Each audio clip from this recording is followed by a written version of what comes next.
you doing? Shane, 247 Aquariums out here in South Florida. Do high-end installation and maintenance over the last 20 years, and over those times I picked up a couple of techniques. Richard wants me to show you. One of those is called the swirl. Here we are.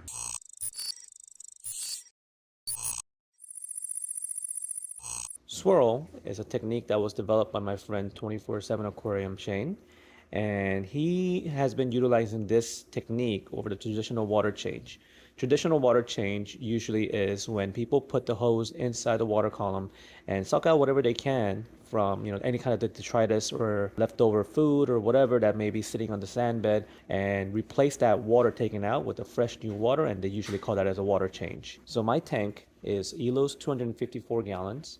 And we roughly do about 100 gallons to 110 gallons around each time we do the swirl method. And his technique is different. And from my observance of 2 or 3 years that I have been working with him, it takes a long time to do this. But I truly believe that this will help out your tank in a great deal. And I think it's something that I wanted to really share with you. So I've been begging Shane his trade secret with us so that you could improve your maintenance regimen if you want to implement this into it. So how you start this is that first you take out small amount. For my tank, we usually take about 30 gallons, and then we use 30 gallons to take out whatever that's visible. I have a bare bottom tank, and whatever we see here in our tank in the floor and on the rocks, we go through and try to suck out as much as we can. And then when we're trying to fill this tank for the first time, we use the pressure of the water to really clean the rock, like pressure wash the rocks. And then we try to pop off all the detritus and everything. And we try to like create this little swirl movement in the water and to push everything towards the one side of the tank, so that it'll be easier for us to suck up in a second water change that is coming. And now we wait. And reason why we wait instead of just going right away is that we want all these poop and detritus and everything that's floating in the water column to actually settle.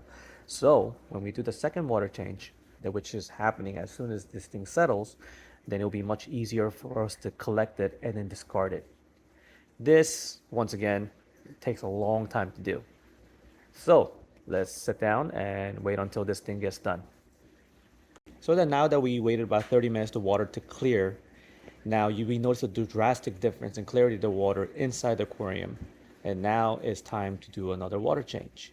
And then what we do now is we take about another 30 to 40 gallons of water, and we remove everything that you see on that side that you collected all this detritus and other gunk, leftover food, and etc. that we just saved on one side of the tank.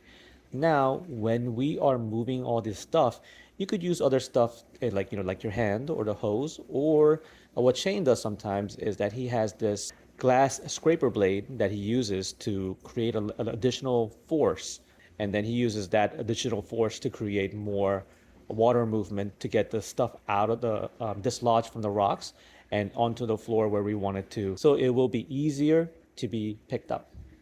Now that he has taken out the water for the second time, it is time to replenish the water that we have taken out. You could now see Shane as he is washing all those rocks and then creating a water movement, or a swirl as I like to call it, and he's forcing the water and detritus into the one side of the tank for us to collect and gather all the detritus off from those rocks and collect it to one side of the tank so later on we could remove it. So we are now at the third and final water change. This all took probably about 2-3 hours. And right now you could kind of tell, well, it's clear the visibility of the tank overall has improved. And now we're going to do the final step. Now we're going to remove the collected detritus that has accumulated into the side of the tank where we have placed. I mean, as I mentioned earlier, you can see the visibility of the water is definitely improved. Now that we are done with the third and final water change, now you can see everything is settled and tank is looking gorgeous. You can see the visibility and clarity of the water has dramatically improved. And reason why we do this instead of the traditional water change, not every single time, but we do this, is because we want to keep everything consistent. We don't want our parameters to jump around all around the place. And we want to create less stress for the animal as possible, so that while we get all the positive effects of water change and reducing nutrients and being consistent with the parameters that we normally like to keep, we're trying to minimize all the negative effect of possible large water change can bring to your system. Chain of 24/7 aquarium says that this is not for every water change, because then you are running into a problem of ultra low nutrient system.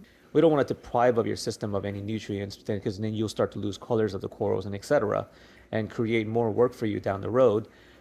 Think of this as a spring cleaning that you have to do maybe 2 to 3 times a year to really keep your tank pristine.